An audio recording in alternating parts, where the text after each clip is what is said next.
Solon foi um dos mamulengueiros mais inteligentes, mais inventivos, mais criativos que eu conheci. Solon me presenteou o primeiro terno de bonecos.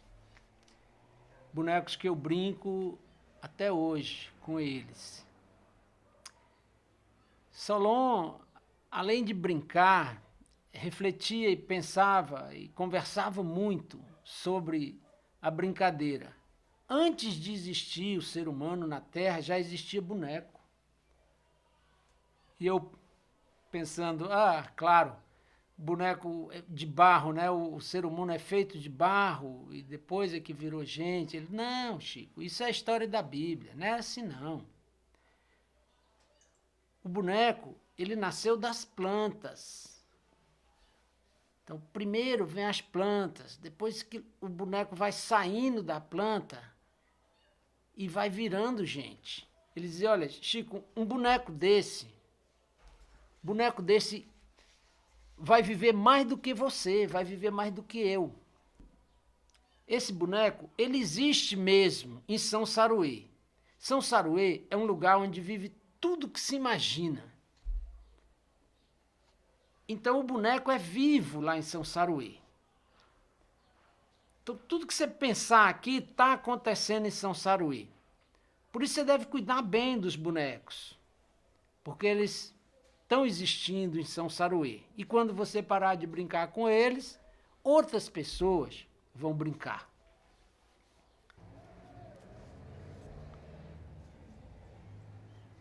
Eu perguntei a Solon, quando foi a primeira vez que você viu um boneco? Ele disse, Chico, eu estou escrevendo um livro onde eu conto essa história. Ele estava escrevendo num caderno. E como foi, mestre, essa história? Corria o ano de 1928. Eu com 8 anos de idade. O pai chegou um belo dia e disse, vá dormir para a gente ir ao presépio de Chico da Guia, o Chico Presepeiro. Eu procurei dormir sem ter sono, né? Preocupado com o convite, porque era a primeira diversão que eu ia assistir. Chegou lá. De frente para o armazém, na casa de Zé Girome, tinha uma barraca toda coberta de pano. Da barraca, ninguém chegava perto, a não ser os que iam representar a brincadeira. Minutos depois, começou uma música de instrumento de corda e pandeiro, com uma perfeição extraordinária. Essa barraca tinha 2 bocas de cena, uma em primeiro plano e outra em segundo plano. Em primeiro plano, começou o som do violino, o cenário, o sol, a lua, as estrelas, as nuvens.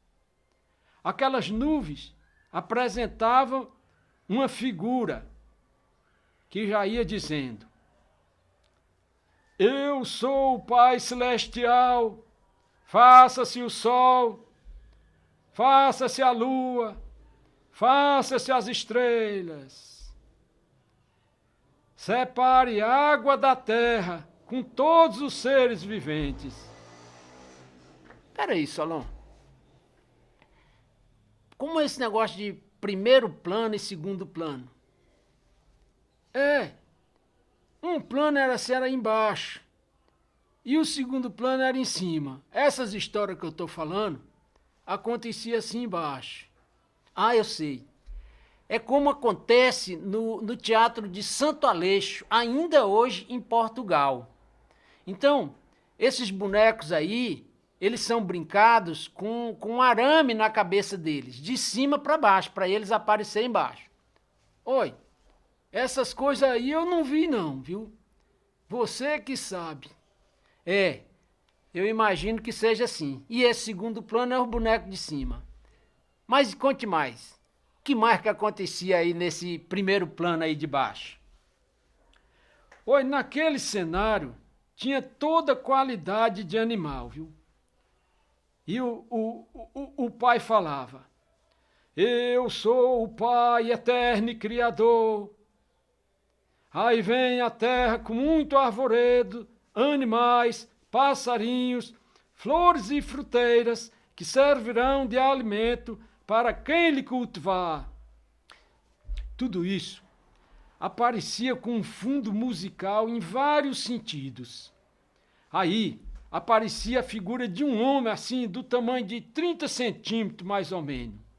E o pai dizia: és filho da terra, ela te dará tudo que precisares. Comas essas frutas para te alimentares, tiras águas para beberes, mas nem todas as frutas poderás comer. Vais dormir, logo cedo venho te visitar. O pai se retirava e ficava aquele homem olhando para todos os lados, tiro-liro li, tiro-liro lá, andando bem devagarinho. Depois deitava e adormecia. Em poucos instantes aparecia o pai e dizia: Adão, ô Adão, acorda que todos os passarinhos estão cantando para ti. Estás no paraíso. Adão falou pela primeira vez: Senhor, meu pai, tudo está bom, mas seria melhor que eu não vivesse sozinho. E o pai respondeu: Então, Adão, vais dormir. Antes de acordar, uma companhia a ti chegará. Retira-se o pai, Adão deita e dorme. Vem outra figura de uma mulher e fica junto de Adão. Aparece o pai e chama novamente: Adão, desperta que aí está a sua companhia. Adão levanta e fica olhando um para o outro. O pai dizia mais uma vez: nem toda fruta te servirá de alimento. Se comeres de tudo, estarás pecando contra ti mesmo, Adão. O pai se retira, fica Adão e Eva, andando bem devagar, tiro-liro li, tiro-liro lá, no meio de tantas flores e frutas. Aí aparece uma serpente junto com uma fruta. A serpente aparece e fala: olha que boa coisa de comer, pega ao menos uma e come. Eva apanha e dá a Adão. Ficam indecisos. Depois, com insistência da serpente, come a fruta. Ao terminar, a serpente diz: apareçam! Aí escuta o ruído do trovão. Cabum, cabum. Ficaram os dois com medo. A seguir, veio o pai e chamou Adão. Ele nem estava presente e nem respondeu. O pai então falou: já sei, comeste o fruto proibido e perdeste a fé que tinha em seu poder. A partir de hoje, crescei e multiplicai-vos. Vais trabalhar para comer do teu suor, para te alimentares e viveres. O pai se retira. Adão e Eva aparecem, cada um com 2 folhas de parreira servindo de veste. Quando terminou essa cena, Adão e Eva fechou a boca de cena e abriu o segundo plano. Mudou o ritmo musical para samba e batucada. Aí foi que eu fiquei hipnotizado. Saiu um homem pequenininho das pernas mole, pulando e dançando, deitado, de pé, dava pulo de todo tamanho, dava cambalhota. era o palhaço da Vitória. Ah, agora eu entendi. Então aquela primeira cena que acontecia as coisas da Bíblia, acontecia num plano baixo, acontecia na parte de baixo. Era isso mesmo, num primeiro plano, lá embaixo. E a segunda, então, essa hora aí que você está falando, agora começava o mamulengo mesmo. Mas eu não sabia que tinha esse nome, não.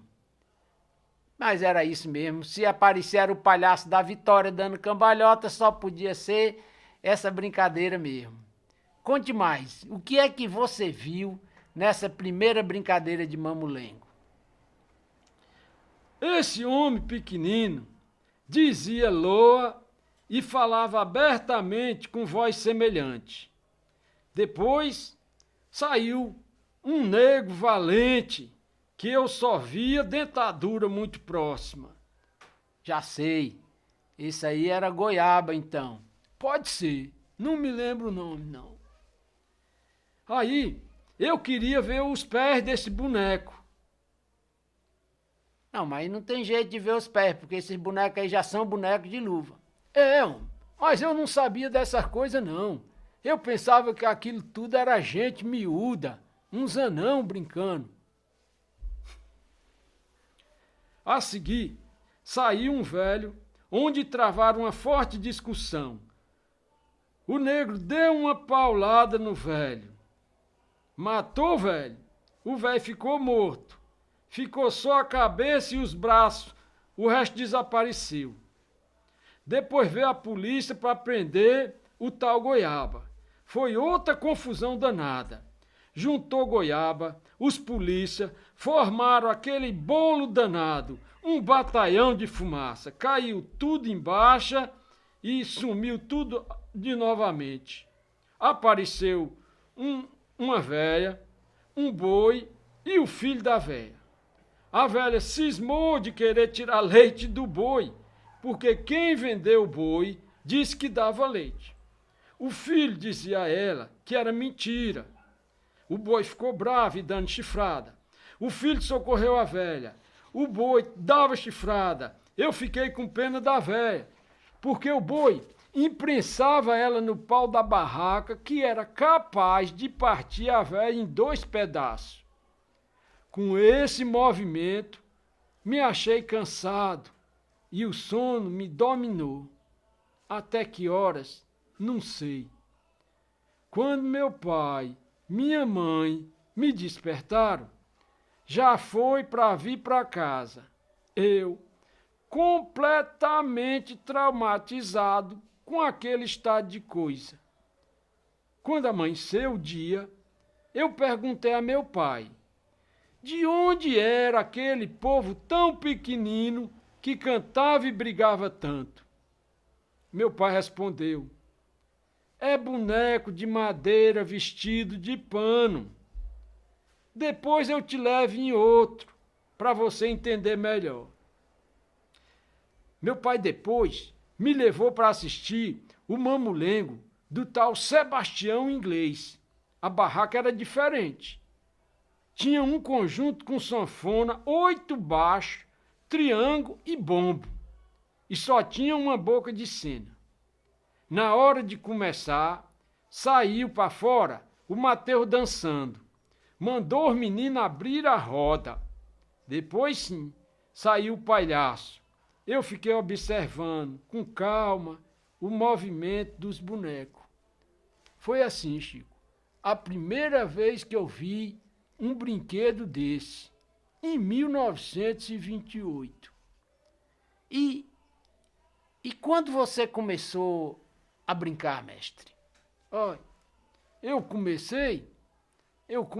já tinha uns 17 anos, foi aí por volta de 1937.